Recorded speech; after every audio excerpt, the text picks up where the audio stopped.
recently got a SpongeBob DVD mailed to me, despite not purchasing it. This happened 4 days ago, and I've taken it inside and carefully laid it atop a shelf since. I've been trying to find whoever owns this DVD as I assume that somebody ordered it, but I happened to get it instead. I messaged everybody in my contacts, and none of them said anything about having recently purchased a SpongeBob DVD. I asked my neighbors, and they also said they didn't order one either. So things were not going very well in terms of finding this disc's owner, sadly. I eventually decided to watch the DVD, out of curiosity. I'm not going to try and describe everything from memory, because I still have the DVD with me, so I'll just be describing exactly what I experienced to the T. When you first boot up the DVD, you're met with an image of SpongeBob's house, Squidward's house, and Patrick's house, while the SpongeBob outro theme plays in the background. Little animations of the characters float by doing different things. If you go to the episode selection screen, the episodes are previewed by showing a bit of the episode as a GIF looping inside a bubble. However, one of the episodes is not named, and there isn't a bubble preview for it, only the number 5. I went over to select this out of curiosity, and the episode began playing. It begins with Patrick and SpongeBob both waking up, swapping from each other's morning routines to the others. SpongeBob gets woken up by his giant foghorn, and Patrick gets woken up by his alarm clock. They both get up and greet each other outside. Hi, SpongeBob, Patrick says. Hello, Patrick! SpongeBob replies. Squidward watched outside as he continued to fail to play his clarinet, as the two were bothering him. SpongeBob heads off to work, and Patrick continues messing around. Pat eventually heads back into his rock house. He goes to open his cupboard, and pulls out some canned coral and begins eating it. Squidward realizes he has to walk on the same road as SpongeBob to get to his job, and is disgruntled as you'd expect. Whilst Patrick eats, he hears a loud beeping sound coming from his oven. Being Patrick, he doesn't know where it's coming from. He smells and sees smoke everywhere. As he stumbles through his house and finds the source of the smoke, he notices his oven and fire surrounding it. Patrick tries to get some of his personal items out with him, literal sculpted sand, but fails. He manages to get out of his rock in time, and is forced to look at what happened to his home. SpongeBob catches a whiff of the smoke. Hang on, I think I smell something. He turns around and sees the flames, and points it out to Squidward. Squidward, look! Squidward looks behind begrudgingly, notices it, and gets surprised. SpongeBob is calling 911. A time card shows up that reads 4 hours later. Patrick is leaned up against SpongeBob's house, with an immensely despaired look. His house is covered in flames. Your typical SpongeBob sad music is playing in the background. SpongeBob goes up to Patrick. Hey, Pat, I just want you to know that it's going to be okay. SpongeBob is not allowed to finish, as Patrick interrupts. No, it's not! That was my home! My only home, and it's gone! Patrick solemnly looks back down. I don't have a home anymore. SpongeBob pauses and asks, Wanna come inside? to which Patrick slowly walks over to SpongeBob's house. Patrick immediately goes for the couch. As he attempts to fall asleep, his eyes end up seeing a channel, a home renovation channel. As the channel goes on and on about how beautiful the houses are, in rage, he throws a remote at the TV and goes back to sleep. The scene fades to black, and it cuts to SpongeBob waking up inside of his house. It has SpongeBob waking up gleefully in the morning, using his foghorn like he always does, and wakes up only to see Patrick depressed on the couch. His happiness fades, as he remembers what happened. and he becomes saddened from seeing his friend like this. SpongeBob passes by Patrick and goes to work as usual.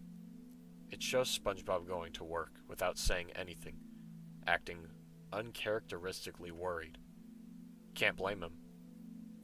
Cut back to Patrick. He still sleeps. It keeps showing split-second frames of his rock burning down while he tries to sleep, the sound of the oven becoming more and more aggressive as each frame appears.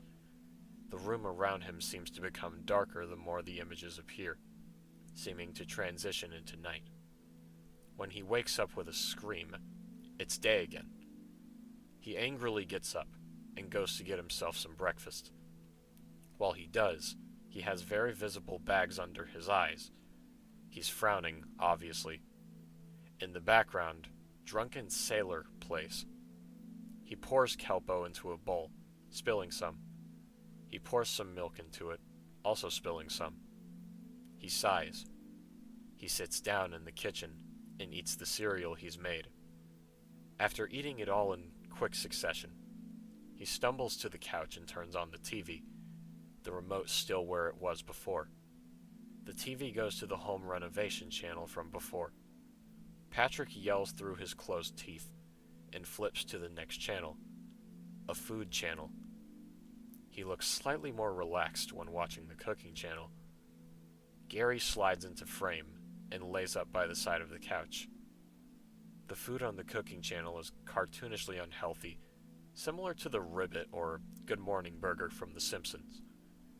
The food on the channel is a combination of a hot dog, pizza, a burger, a chocolate bar, 3 scoops of ice cream, and 1 million pounds of salt and sugar, deep fried twice, before being sandwiched between 2 cartoonishly large sugar cubes and pounds upon pounds of cheese and grease. Patrick's mouth is drooling while watching, and his pupils are cartoonishly dilated. He shakes his head, and his face goes back to what it was before. Patrick gets up and just stares at a wall. He stands there for an uncomfortably long amount of time. You can hear the sound of him breathing, and see that his breathing was animated. After a long amount of time, we get a cut of Patrick's face, looking immensely distraught, with his eyes wide open. The image is darkened, and looks depressing and dirty, with a grainy effect over the image. Patrick's pupils and iris looked as if they were taken from an image of an actual human eye. They twitched and shook on loop. As the image stayed on screen, a very simplistic bass-boosted and slow drum beat began to play. Over the track, a voice can be heard, similar to Patrick's, but less dumb-sounding and raspier. You've never helped anybody. You're only a burden that's forced upon everybody's shoulders. You know what you have to do. The voice would repeat, "You know what you have to do," over and over again, as Patrick's breathing became heavier and his iris and pupils began to shake more. We cut to Patrick sleeping on the couch again, with the TV still on the cooking channel. Patrick is asleep, holding the remote, which he drops. The remote hits the ground with a thud, and it skips to a dramatic show where the characters are firefighters, and there is a visibly burning house. The remote's thud wakes up Patrick, and he opens his eyes to see a burning house again. The second he realizes what he is seeing, he loudly screams in horror and throws the remote at the TV aggressively, cracking the screen. He throws things at the TV and, in a fit of horror, throws a cup of water on the TV, thinking there was an actual fire. He's constantly screaming "fire" over and over again, but by the time he realized it wasn't, the TV was already broken. SpongeBob walks in back from work, only to see the shattered TV, and Patrick fumbling to put the pieces of it back together. SpongeBob gasps and rushes over to his TV. Patrick! Why did you break my TV? You know how difficult these are to fix? I thought it was on fire. I didn't want your house to burn down. I'm sorry. I'll help you fix it. Please. Patrick, you know I'm your friend. Sure, I'm mad that my TV is absolutely wrecked beyond recognition, but we can get a new one. But, what made you think it was on fire? An awkward pause. A, show with firefighters came on. Patrick, I don't think you should be sleeping by the TV and It's okay. I'll just, hang on. Patrick fumbles to create a new bed out of the sand in SpongeBob's floor. Patrick, it's okay. I already have a bed. I can just make room for. I just don't want to ruin anything else! Like I always do! Now you have to lug me around and deal with the aftermath of a fire that was my fault to begin with! I should have been paying attention! SpongeBob! You of all people don't deserve to have to deal with my shit! Patrick! You know I don't view you like that! Well, you should. I'll be sleeping right in the middle of this floor here. Gary is in frame and looks just as concerned for Patrick as SpongeBob is. If that's how you want to be, then fine. Just know I'm still your friend. You don't have to act like this. We stay on Patrick as he sleeps in the middle of the living room floor. Suddenly we fade to a dream he's having. Patrick wakes up inside of a cage in a large rusty factory-type room without anybody there. In the cage, coming from the roof, and in the cage via a hole in the top, is a tube filled with a bunch of strange multicolored rainbow material. The same material surrounds his mouth. He's drinking from it like a hamster, drinking water from its tube. He's seemingly wearing some kind of a prison jumpsuit, except it's colored purple instead of orange. For some reason. It had his number written on the uniform, with the number on the uniform also on the cage he's locked inside of. This number was 52. He thrashes inside of the cage, attempting to get out. He luckily notices a key far in the distance. He slowly throws himself towards the key's direction, before getting to it and being able to escape. Once he gets out, he walks out of a door next to the key. However, he walks out to see a destroyed forest, with sick and pale-looking versions of the other characters, including some incidentals, sitting by the trees. The characters look as though their color is almost gone, on the verge of becoming just white. The forest colors are all hue-shifted.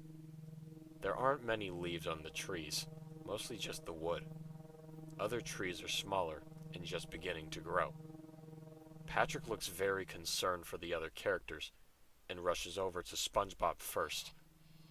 SpongeBob, you don't look so good. No, Patrick, it's all good and normal and good, and you don't need to worry about me. You sure? You look sick and not good. What's the word for something that's not good? Bad? Oh, thanks. You look bad. Doesn't matter, Patrick. Please leave. We like that. But SpongeBob... Leave! We're fine! Patrick, with a concerned look on his face, walks along the trail, coming across more of the characters, dried up. However, the more he walks, the less characters appear, until it's just him in the trail. After a long while of walking, he comes across something after the long walk on the trail. A fish. The fish, for the most part, resembles what SpongeBob incidentals usually look like. However, there were some very blatant differences from the norm. The fish's appearance was green, with blue lips, blue pants, and white shoes.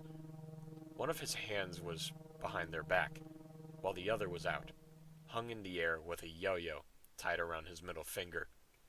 On the yo-yo was a clock that wasn't ticking. The clock was a dark blue. He also had a top hat. The top hat was entirely black, and another not ticking blue clock was located in the middle of the hat. But his face was the thing that made his design abnormal. Large, stretched out, and black empty sockets, with small eyes located in each of them. He looked like a corpse. This corpse-like fish began to speak. Hello, Patrick. We finally met. I have been waiting for such a long time to have this conversation with you here. It was at this moment that I realized that the strange fish's voice sounded like the voice from when Patrick was staring at the wall. Hello, Patrick. We finally met. I've been waiting for such a long time to have this conversation with you here. It was at this moment that I realized that the strange fish's voice sounded like the voice from when Patrick was staring at the wall. Hello? The strange fish would respond. I'm sure you're confused, Patrick. Also, you've got something on your face there. Patrick quickly wipes the strange rainbow substance right off of his face. Who are you, and what's that funny little thing you're holding? Patrick asked, chuckling to himself. This is how much time is left before you understand. His eyes seemingly become larger in his sockets, now being normal size, still small compared to the sockets. A loud tick from both clocks was heard as his eyes slightly grew. Whoa. What does that mean? I should have guessed you wouldn't know. You have it so easy. People who support you and people who let you live in bliss. Why do you think they support you? I can't ever figure that out. His eyes grow slightly, with another tick. What are you talking about? That little place you stumbled your way out from. You have all you need, and that's all that could possibly be on your mind. What did you think you were consuming? Another tick, and his eyes now look a bit large. I still don't understand. Hey! What happened to my friends back then? You, Patrick. You happened to them. Another tick. His eyes are now very large, but still not as big as the sockets. I don't know what you mean. Tick. The fish is now struggling to stand. What did you think you were eating, Patrick? Take a closer look at your friend's fat. Tick. Patrick looks back, and now, suddenly behind him, is the same area where his friends were, instead of the secluded space he and the mystery fish were in. What? Why would I? Patrick noticed something. Tubes hooked up to his friend's arms, pumping the substance from earlier out of them. It's only a matter of time until you have to do what is necessary. Tick. No! Wait! I didn't know! The fish's clock ticks once more, and his face explodes, spraying blood all over Patrick. Instead of collapsing, the fish stands still with the upper half of his body gone. The corpse runs towards Patrick and screams in his face. Patrick then wakes up. He sighs for a bit, looking miserable as expected. He stumbles his way over to the kitchen from earlier. We cut to his face, looking up, and the voice from earlier comes back. You know what you have to do. We cut to SpongeBob sleeping, only for him to wake up from hearing trashing and loud noises from downstairs. He gets up and immediately is on guard. Whoever's down there, you picked the wrong house! He rushes downstairs with a karate stance, only to see something. We hear a sound akin to a rocking chair or a swing, and his face is one of horror. We still don't know what he's seeing, but the implication is obvious, in my opinion. SpongeBob loudly screams in horror, and we immediately hard cut to an image of Patrick, standing in a forest, similar to that of the forest he and the fish were in. However, this time, it flourishes. His pupils and mouth were gone. He stands in silence, and heavily bit-crushed violin music plays.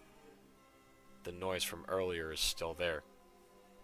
It fades to the credits, and the outro music is accompanied by the noise, still playing. The credits are mostly normal. The only thing making it strange is the sickening swing noise, still looping through it. I don't know what to really say. I don't know why this would ever be in a SpongeBob DVD, or why whoever made this DVD just slapped that shit in there for no reason. I don't really have much to say. I'll be asking around to see who this DVD was supposed to be mailed to, so I can tell them about what was in it. I went into the files for each episode's file name, and I found this. Well, there's one thing. When I went into the DVD's files, I found that the episodes' names were very interesting. far.mp4, ul.mp4, lst.mp4, a.mp4, and r.mp4. That's all I really have for now. Goodbye, and I'll update you on this if any more information comes from it. Peace out. And that was Farewell Star, written by dibbingsauce. Review time. This wasn't bad, but the imagery kind of confused me in a few parts, and the ending didn't quite stick well for me. For starters, I do really like how the characters act the way they do, and it's left up to the reader's interp as to why this ended up on a SpongeBob DVD of all things, because this could be a cry for help, this could be a vent by someone, hence why Patrick is going through this very specific trauma, having his rock burned down. Maybe the guy who owned the DVD or was getting the DVD was facing this trauma himself. Maybe his house burned down. We don't know. And I really like that. That provides plenty of mystery. And I also like the mystery that goes down within Patrick's dream. See, I think I understand what's going on in there. The rainbow substance that he's drinking is actually some form of liquid joy, or like liquefied happiness. Hence why SpongeBob and the others are in such a catatonically happy state when he goes up to them, and why they bark at him to go away. Well, it's more so just SpongeBob. SpongeBob barks at him to go away because he's portraying Patrick as a burden in this dream, which is how Patrick saw himself throughout the episode in question. And I find that very creative.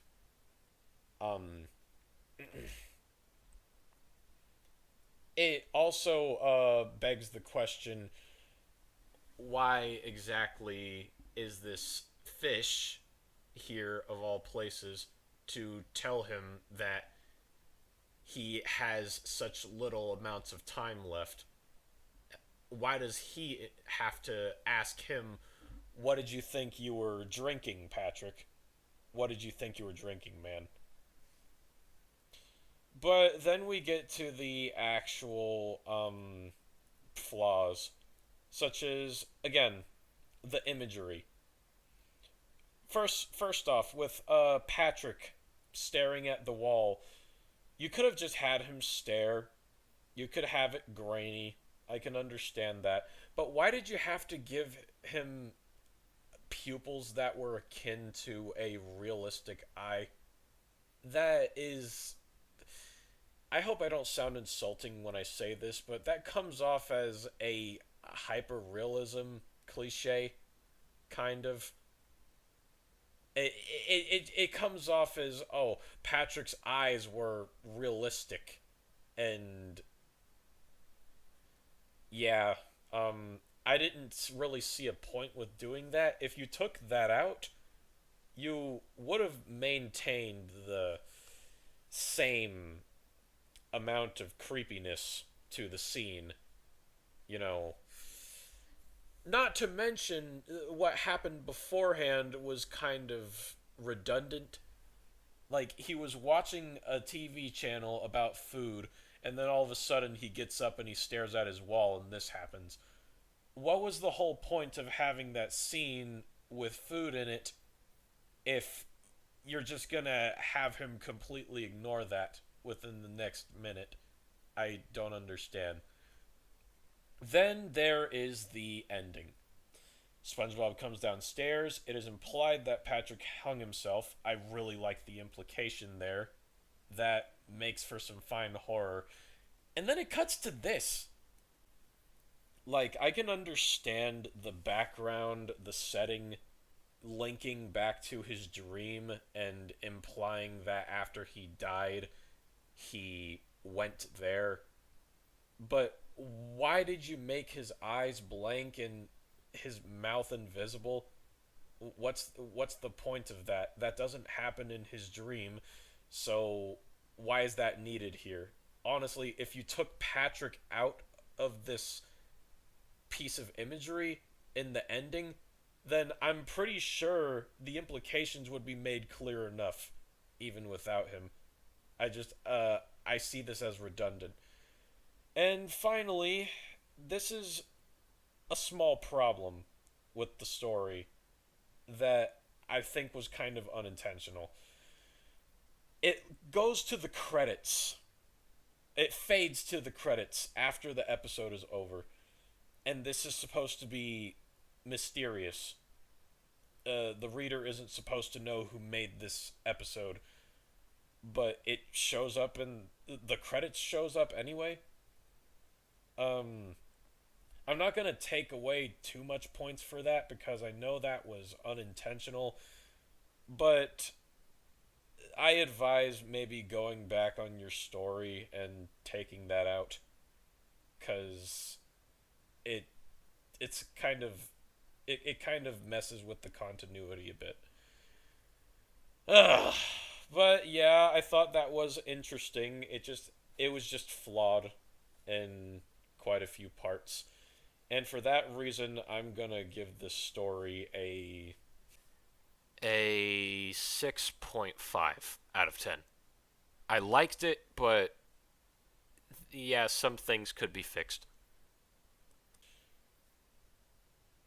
And yeah, that's it. With that being said, this is simply my personal opinion. We all have our opinions regarding these pastas. What did you think of the pasta? What would you have done to improve upon it? And as always, I will see you all in the next narration. I love you all. Bless.